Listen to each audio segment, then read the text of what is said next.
Everyone studies আছামৰ নতুন এটা ভিডিঅ'লৈ সকলোকে স্বাগতম জনাইছোঁ। আজি আমি এই ভিডিঅ'টোত ডিছকাছ কৰিম মেইনলি তিনিটা বস্তু আমি ডিছকাছ কৰিম।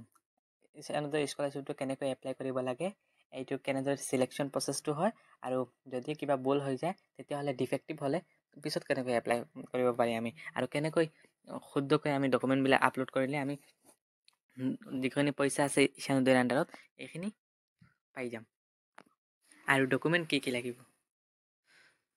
কিন্তু ইয়াৰ আগতে মই এটা কথা সকলোকে ক'ব বিচাৰোঁ যে বহুতে নাজানে যে ঈশানোদয় স্কলাৰশ্বিপটো গোটেই ইণ্ডিয়াৰ বাবে নে অকল অসমৰ বাবে নে বেলেগ কৰবাৰ কাৰণে, এইটো বহুতে নাজানে। সেইকাৰণে এইটো মই ক্লিয়াৰ কৰি দিব বিচাৰোঁ যে ঈশানোদয় স্কলাৰশ্বিপটো নৰ্থ ইষ্টৰ ষ্টুডেণ্টৰ কাৰণে। ইয়াৰ জৰিয়তে 10,000 ষ্টুডেণ্ট উপকৃত হ'ব।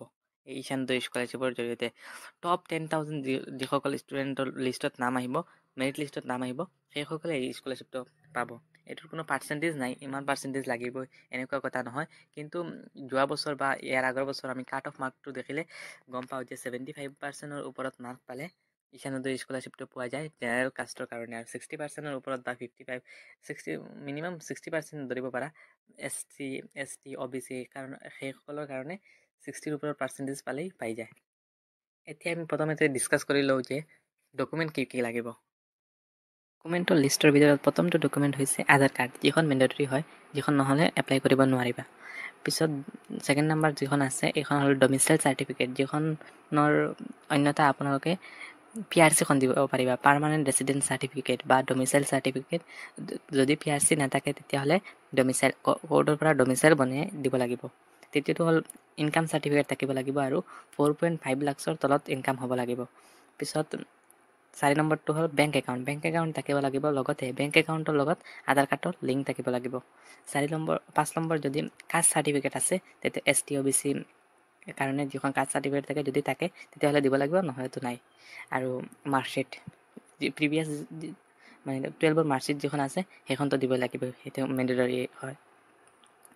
আৰু কোৰ্ট এফিডেভিট, স্পেচিয়েল এফিডেভিট এখন থাকে, এইখনৰ ভিডিঅ'টো মই এটা বনাই থৈছোঁ, কেনেকৈ বনাব লাগে, কেনেকৈ থাকে এইখন ডিছক্ৰিপশ্যনত মই লিংক দি দিম, সেইটো চাব পাৰিবা কেনেকৈ থাকে কোৰ্ট এফিডেভিটখন। আৰু যিখনত কলেজত এডমিশ্যন লৈছা, গ্ৰেজুৱেশ্যনৰ কাৰণে যিখনত কলেজত এডমিশ্যন লৈছা, সেই কলেজখনৰ এখন এডমিশ্যন প্ৰুফ, এডমিশ্যন ৰিচিপ্ট যিখন আছে এইখনো আপলোড কৰিব লাগিব। ডিছকাছ কৰিম যে কেনেদৰে এপ্লাই কৰিব লাগিব, কোনটো ৱেবছাইটৰ যোগেদি এপ্লাই কৰিব লাগিব, ক'ত এপ্লাই কৰিব লাগিব, এইখিনি অলপ ডিছকাছ কৰিম। আৰু প্ৰথমতে তোমালোকে লাষ্ট ডেটটো জানিব লাগিব, আৰু কেতিয়াৰ পৰা এপ্লাইটো ষ্টাৰ্ট হৈছে 1 জুলাইৰ পৰা, আৰু শেষ ডেটটো ইয়াত মই দেখুৱাই আছোঁ। প্ৰথমতে গুগলত চাৰ্চ কৰিব পাৰা NSP বুলি, যদি তোমালোকে নিজে চেক কৰিব বিচাৰা যে কেতিয়া লাষ্ট ডেট আছে, কেনেকৈ এপ্লাই। NSP চাৰ্চ কৰাৰ লগে লগে ইয়াত নেশ্যনেল স্কলাৰশ্বিপ পৰ্টেল আহিব, প্ৰথম লিংকটোত ক্লিক কৰিবা। ক্লিক কৰাৰ পিছত এনেকুৱা এটা ইণ্টাৰফেচ আহিব। অহাৰ লগে লগে তোমালোকে ইয়াত এনাউন্সমেণ্টত চাব পাৰিছা যে OTR যিটো আছে, নতুন এইটো নিয়ম ওলাইছে যে OTR ওৱান টাইম ৰেজিষ্ট্ৰেশ্যন যিটো আছে সেইটো কৰিব লাগিব প্ৰথমতে। 2024-25ৰ কাৰণে OTR কৰিব লাগিব, OTR নহ'লে নহ'ব। আৰু পিছলৈ তললৈ স্ক্ৰল কৰিলে দেখিবলৈ পাইছে যে আধাৰ কাৰ্ড, OTR ৰেজিষ্ট্ৰেশ্যন কৰিবলৈ হ'লে আধাৰ কাৰ্ডৰ নম্বৰ লাগিব, নহ'লে নহ'ব। The student who have applied on national scholarship portal 2023, যিসকলে 2023-24ৰ কাৰণে এপ্লাই কৰিছে তেওঁসকলেও এই OTRটো ৰেজিষ্ট্ৰেশ্যন কৰিব লাগিব, এইটো কৈ আছে। আৰু OTR ৰেজিষ্ট্ৰেশ্যনৰ বাবে এপটো ডাউনলোড কৰিব পাৰে, NSP যিটো এপ আছে, NSP চাৰ্চ কৰিলে প্লে ষ্ট'ৰত পাই যাবা। পিছত ষ্টুডেণ্টত ক্লিক কৰিবা। ষ্টুডেণ্টত ক্লিক কৰাৰ লগে লগে এনেকুৱা এটা ইণ্টাৰফেচ আহিব। ইয়াতে 3 ডট দেখি আছা, ওপৰত 3 ডট আছে, ইয়াত ক্লিক কৰিবা। ক্লিক কৰাৰ লগে লগে 4 নম্বৰত দেখিবা স্কিম অন NSP, ইয়াত ক্লিক কৰিবা। ক্লিক কৰাৰ পিছত অলপ টাইম লাগে ইয়াত।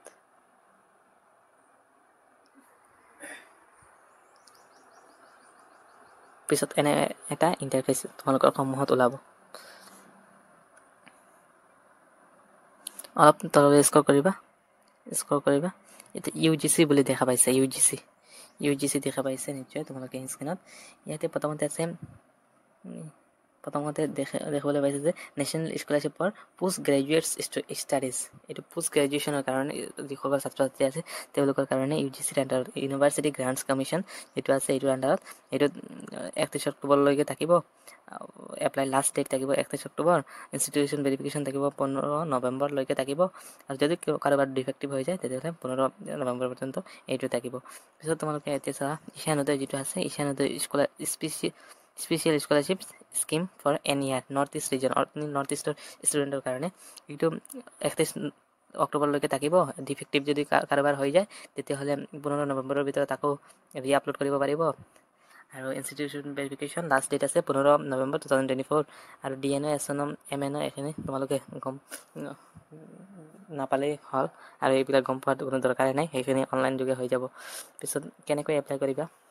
এপ্লাই কাৰণেতো প্ৰথমতে ইয়াত দেখি আছে যে OTR registration, one time registration যিটো আছে এইটো কৰিব লাগিব। মোৰ মতে তোমালোকে এনেকুৱা ডাইৰেক্ট কৰি নল'বা।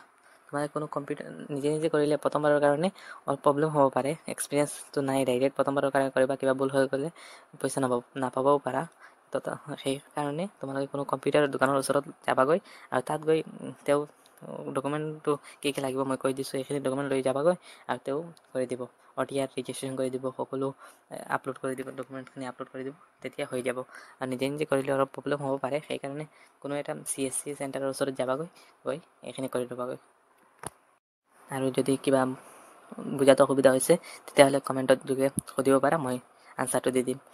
আৰু যদি ভিডিঅ'টো ভাল লাগে তেতিয়াহ'লে লাইক এটা কৰিবা, আৰু চেনেলটো ছাবস্ক্ৰাইব কৰি ৰাখিবা যাতে নতুন ভিডিঅ'বোৰ পাই থাকা। ধন্যবাদ।